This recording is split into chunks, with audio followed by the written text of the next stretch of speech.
ولا تخزنی یوم یبعثون، اور مجھے رسوا نہ کرنا جس دن سب اٹھائے جائیں گے۔ تو قیامت کے دن جو ہے جب لوگوں کے کرتوت کھولے جائیں گے تو ہر ایک پھر اپنے اپنے اعتبار سے جو ہے رسوا ہوگا، ذلیل ہوگا۔ دنیا میں جو کچھ کرتا رہا تھا اب قیامت کے دن سب کچھ کو دیکھنا پڑے گا۔ اور ابراہیم علیہ السلام ان لوگوں میں سے ہوں گے کہ قیامت کے دن ویسے تو ساری مخلوق بے لباس ہوگی، لیکن ابراہیم علیہ السلام لباس میں ہوں گے، اور اللہ کے انبیاء بھی ہوں گے، بلکہ جتنے بھی متقی لوگ ہیں، پرہیزگار لوگ ہیں، جنہوں نے تقوی کو اپنا شعار بنا لیا تو ان کا تقوی ان کا لباس ہوگا۔ لیکن یہ خصوصیت ابراہیم علیہ السلام کی ہے، سرکار دو عالم صلی اللہ علیہ وسلم کی ہے، دیگر انبیاء کی ہے کہ ان کو مختلف قسم کے لباس ہوں گے۔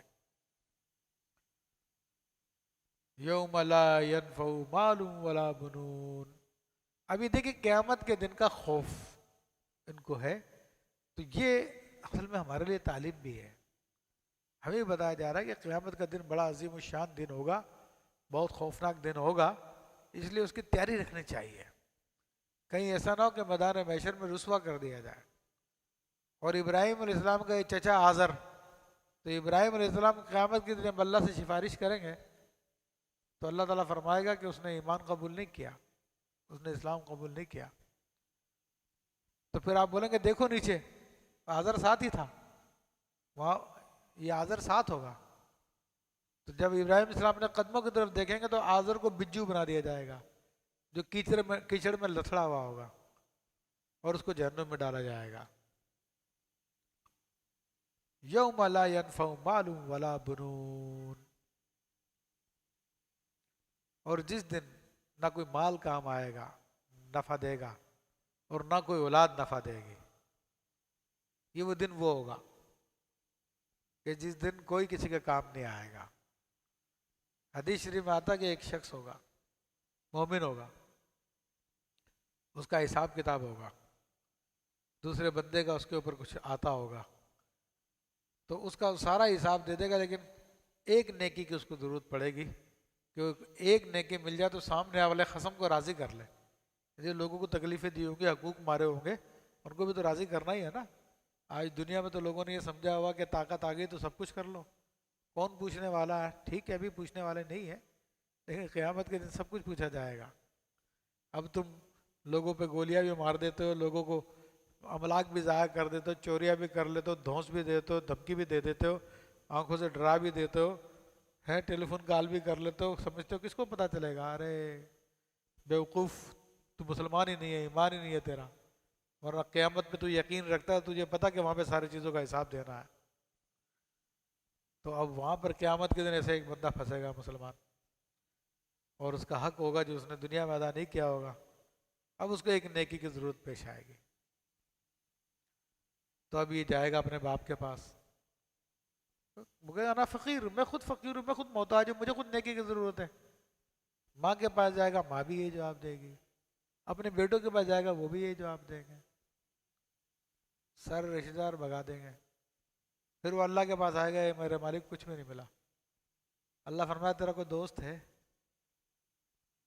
تو اللہ اس کو یاد دلائے گا تو اس کو یاد آ جائے گا، ہاں ایک نیک بندہ میرا دوست ہے، جس کے ساتھ نیک آدمیوں کے ساتھ بھی دوستی ہوتی ہے نا، تو وہ اس کے پاس جائے گا، ڈھونڈے گا، اس کو ڈھونڈ کے جب اس کے پاس پہنچے گا اس سے کہے گا، تو اس نے کہا کہ یار دیکھو مجھے ضرورت تو مجھے بھی ہے، لیکن بہرحال تو لے لے، اور اللہ تعالیٰ نے چاہا، اللہ سے امید رکھتا ہوں کہ اللہ تعالیٰ مجھ کو ہی معاف فرما دے گا، تو لے لے، تو اپنا کام بنا۔ اس کو بھی حالانکہ ضرورت تھی۔ اب جب لے کر آئے گا تو اللہ تبارک و تعالیٰ اس کی بھی مغفرت فرما دے گا، اور جس نے اس کو نیکی دی ہوگی قیامت کے دن اس کی بھی مغفرت فرما دے گا۔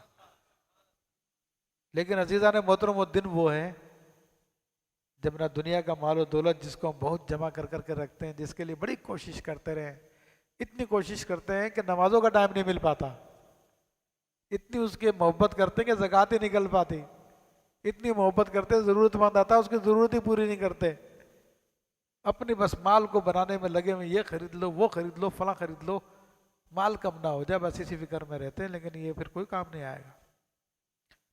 ولا بنون، نہ بیٹے کام آئیں گے.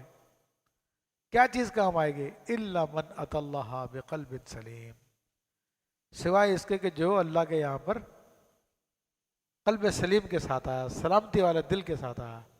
اچھا اس بات کی تو وضاحت کر دی کہ قیامت کے دن ماں باپ تو کام نہیں آئیں گے، لیکن اللہ کے نیک بندے کام آئیں گے. یہ وضاحت تو میں نے واقعے کے ساتھ آپ کو کر دی ہے. ٹھیک ہے جی. ہاں کامیاب وہ ہوگا جو سلامتی والا دل لے کے آیا ہوگا. تو سلامتی والا دل، سلامتی والا جسم کیا ہوتا ہے؟ سلامتی و سلیم عربی زبان میں اس شخص کو کہا جاتا ہے جس کو بچپن سے تھوڑا تھوڑا زہر دیا جاتا ہو، اور پھر وہ زہر کا عادی ہو جاتا ہے، پھر اس کو بچھو کاٹ لے، سانپ کاٹ لے تو اس کو کچھ بھی نہیں ہوتا، وہ سلیم ہوتا ہے، نہیں سلامتی والا. ایسے ہی قلب سلیم، قلب سلیم وہ ہوتا ہے جس کو خدا کے خوف سے ڈسوایا گیا ہو، بار بار خدا کے خوف سے اس کو عادی بنایا گیا ہو. تو جو خدا کے خوف کا عادی ہو جائے گا دنیا کی زندگی میں، پھر قیامت کے دن کوئی مسئلہ نہیں ہے اس کے لیے. مسئلہ اس کے لیے ہوگا جو کبھی زندگی میں اس نے خدا کا خوف کیا ہی نہیں، کبھی توجہ ہی نہیں کی. تو قلب سلیم وہ ہے جو اللہ کا خوف رکھنے والے ہیں.